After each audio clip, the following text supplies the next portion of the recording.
Marcus Tullius Cicero had a problem. Sure, he was the most gifted orator Rome had ever seen, as well as a prodigious legal mind and a skilled philosopher. But these qualities, which seem to us the natural prerequisites for electoral success, were far less important in the late Roman Republic than the one thing that Cicero lacked: a distinguished lineage of past consuls and generals. To be sure, Cicero was not from the dregs of Roman society. His family were Roman citizens drawn from the elite of the outlying rural community of Arpinum, but though his family had money and influence, he was not a product of the traditional elite that had shaped Roman politics for generations. Cicero's lack of distinguished family connections was even attacked by his political foes. But as could be expected, the master rhetorician had the perfect response. In a dispute with Cicero, Metellus Nepos asked repeatedly, "Who is your father?" "In your case," said Cicero, "your mother has made the answer to this question rather difficult." So, instead of hiding from his status as a man of Arpinum, Cicero wore it as a badge of honor, touting his community's past distinguished service to the Republic and favorably comparing himself to Arpinum's other famous son, the popular military hero Gaius Marius. Like Cicero, Marius too had risen from obscurity to claim the consulship, winning the top position in Roman politics despite his status as a Novus Homo, or new man, the derisive term among the Roman elite used to describe those who were first in their family to ascend to the Senate. For such a man to then achieve the consulship was almost unthinkable, and ran counter to Roman values, which stressed that all families had inherent traits and qualities that manifested in each member.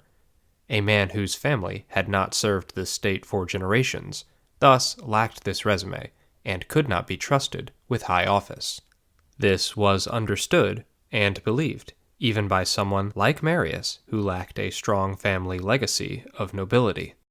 "The truth indeed is plainly this, that the glory of ancestors sheds a light on their posterity, which suffers neither their virtues nor their vices to be concealed."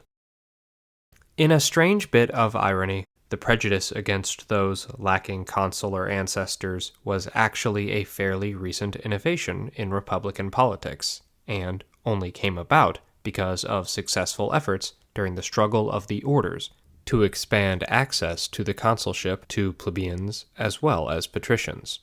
For according to tradition, in the earliest days of the Republic, holding the consulship had been the exclusive right of the patricians, those who were said to have descended from the initial crop of senators supposedly selected by Romulus.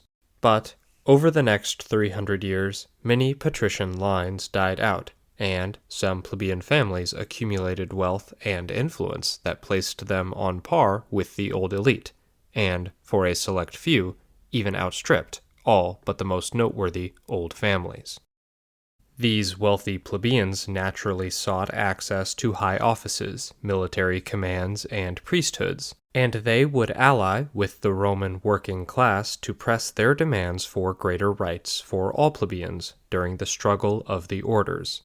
Now that plebeians had economic might to accompany their overwhelming numbers, they were able to usher in a series of reforms that not only made plebeians eligible for top civic and religious posts, but even held specific slots open for them. For example, it was decreed that henceforth at least one of the consuls had to be plebeian. This was a massive victory for the plebeian elite, but we should hesitate before calling it a victory for all plebeians. For not only did wealth requirements mean that the great mass of Roman citizens were still legally barred from running for office, but in reality, only a few of the very wealthiest plebeian families had the resources and connections needed to actually mount a successful campaign. The end result of the struggle of the orders did not make all Romans equal. Some were still more equal than others. So while it may not have had a leveling effect on Roman society as a whole, the reforms did erase distinctions of birth and lineage at the very top. A new elite emerged that began to define itself not by descent from the original fathers of the city, but as a nobility determined by family members that had held the consulship. Because this meant that the nobility was now theoretically more open to new members, the composite elite formed a cartel of influence and collaborated to limit access to the consulship to newcomers. For the accession to the consulship would represent not just the culmination of one man's political career, but the ennobling of his entire line, who would now be able to claim consular descent for themselves, and thus represented more competition for the limited number of magistracies. The opening of the consulship to new families had encouraged those already within the nobility to guard it all the more tightly.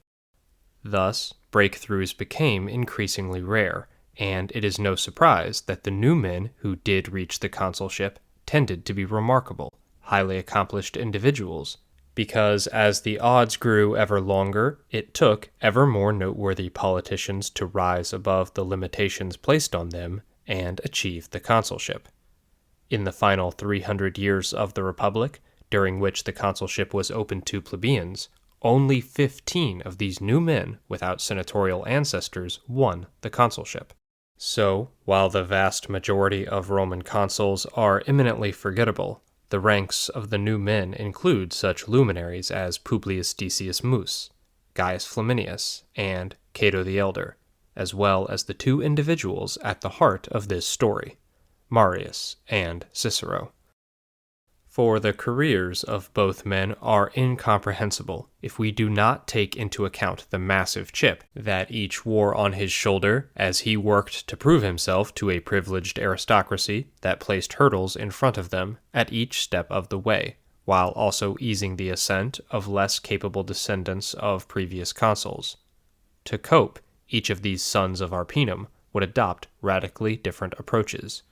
Marius would court popular support and use his sterling military record to mark himself as the most capable leader of his generation, despite his humble birth, while Cicero would employ the opposite approach, utilizing his understanding of the law to carve out a role as the ultimate political insider, and ingratiating himself to the old families at every opportunity.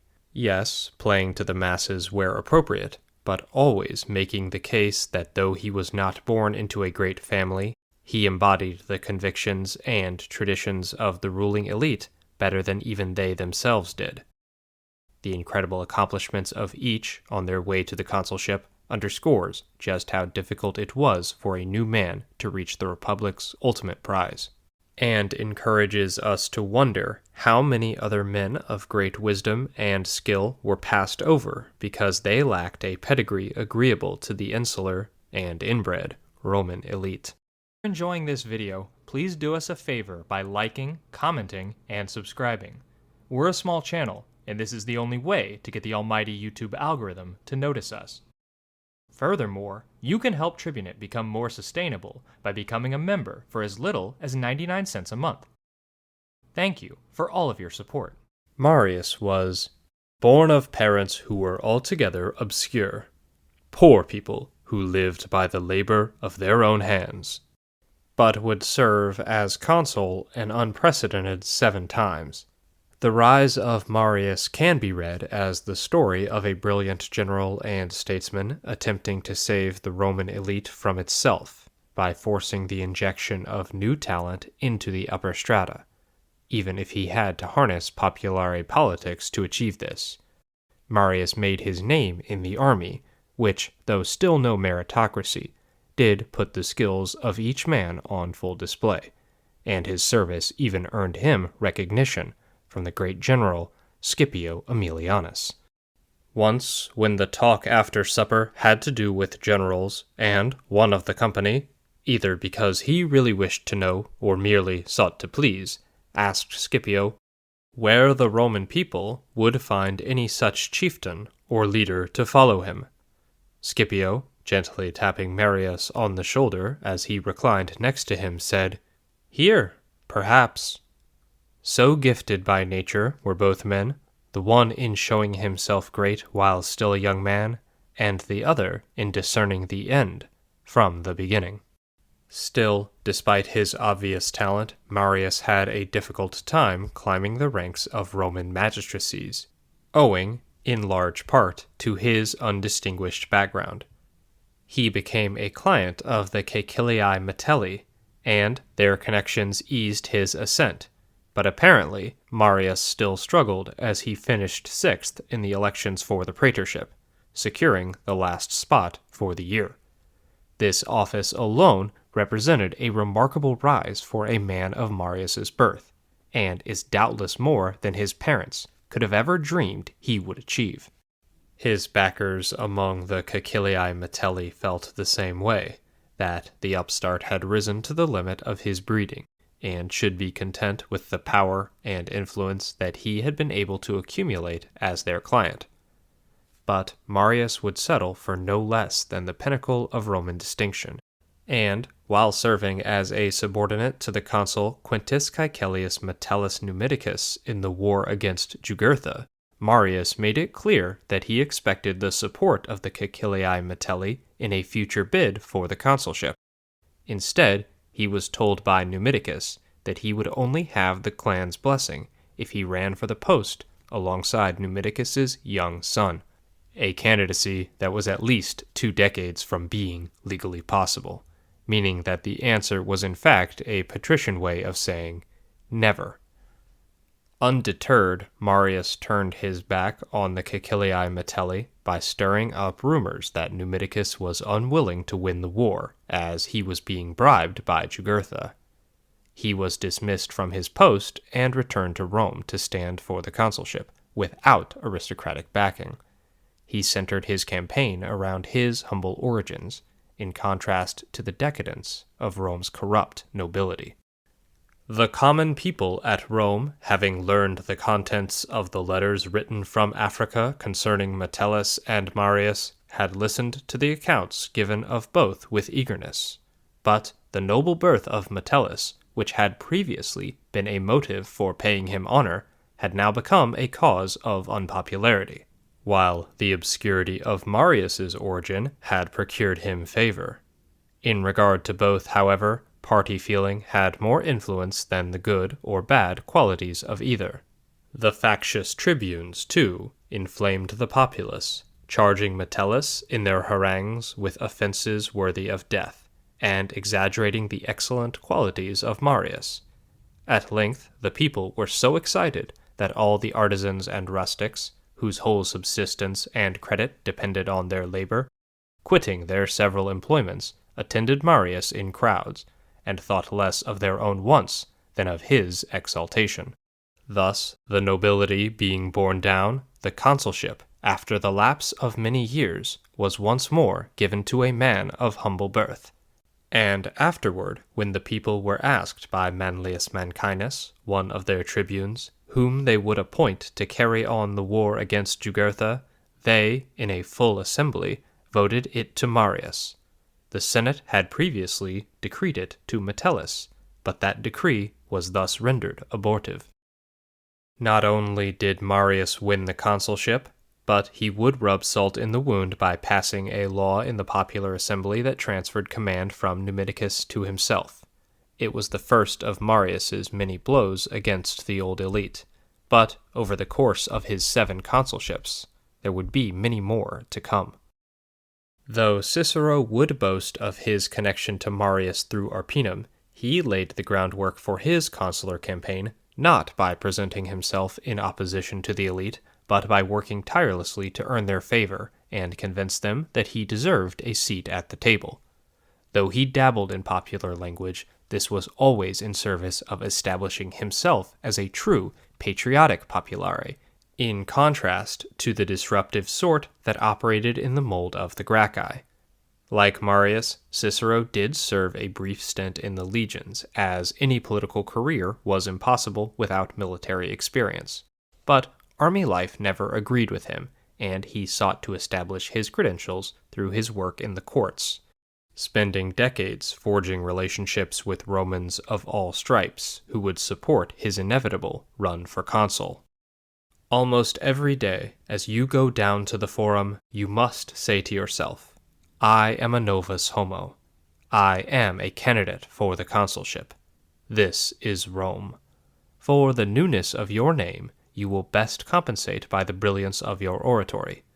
This has ever carried with it great political distinction. A man who is held worthy of defending ex-consuls cannot be deemed unworthy of the Constitution itself. Therefore, approach each individual case with the persuasion that on it depends as a whole your entire reputation. Cicero was aware of how his ancestry limited him, but refused to use this as an excuse to aspire to anything less than the consulship. Daily, he traded favors with the elite to gradually earn their backing, if never really their respect. One could scarcely believe the amount of treachery there is in those leaders of the state, as they wish to be, and might be, if they had any principle or honor in them. I had felt it, known it, taken in, abandoned, and cast aside by them, as I had been, and yet my purpose still was to stick by them in politics. They were the same men as they ever had been. At last, on your advice, my eyes have been opened.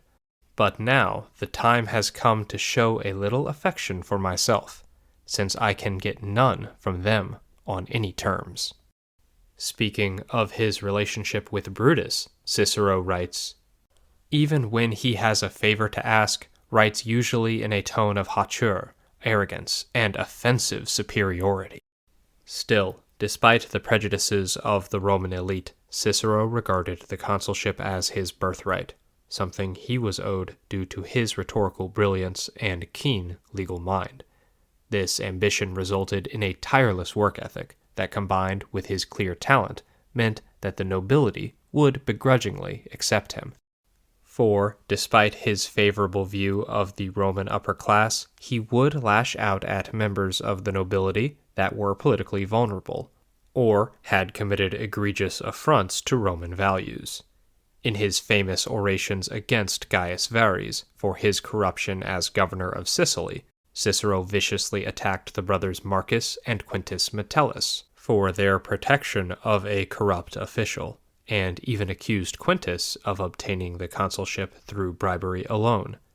As stalwarts of the conservative aristocracy, the Caeciliae Metelli were clearly popular punching bags. These speeches made Cicero one of the most popular figures in Rome, and he would expertly cultivate his public image to appeal to the masses by leveraging his status as a new man, but also went out of his way to remind the elite he was no real threat to the status quo. This allowed him to effectively have the best of both worlds: mass popularity, particularly among the equestrian class, which viewed him as one of their own, as well as a network of support among the nobility. When he declared his candidacy for the consulship of 63, the elite were quick to flock to his banner, as they wanted Cicero to defeat the populist Catiline. Though Catiline was himself a descendant of a storied family, and had even been a staunch ally of the reactionary dictator Sulla, he had embraced debt forgiveness and other radical proposals that made him unacceptable to the elite. Their preference for the old clans took a back seat to material concerns, and their desire to protect their status. In winning this election, Cicero, the man from rural Arpinum, had done the impossible, and in his mind secured nobility and fame for his family forevermore. But Cicero would be the last new man to ever be elected consul, as in the decades after his term in office, the Republic would enter its final death throes, and the Principate of Augustus would emerge, with the consul as a purely decorative office whose authority paled in comparison to the princeps. But ironically enough, the solidification of the power structure around one man actually resulted in greater economic and political opportunities for the municipal elite throughout Italy, as the old patrician families faded into obscurity and consular ancestry lost its sheen. The old class system, predicated on elected office, began to fade as a permanent imperial bureaucracy elevated even lowly freemen to positions of power and influence. It seems counterintuitive, but the end of the Republic resulted in heightened meritocracy in service to the state. Soon, emperors were crowned that had been born in the provinces.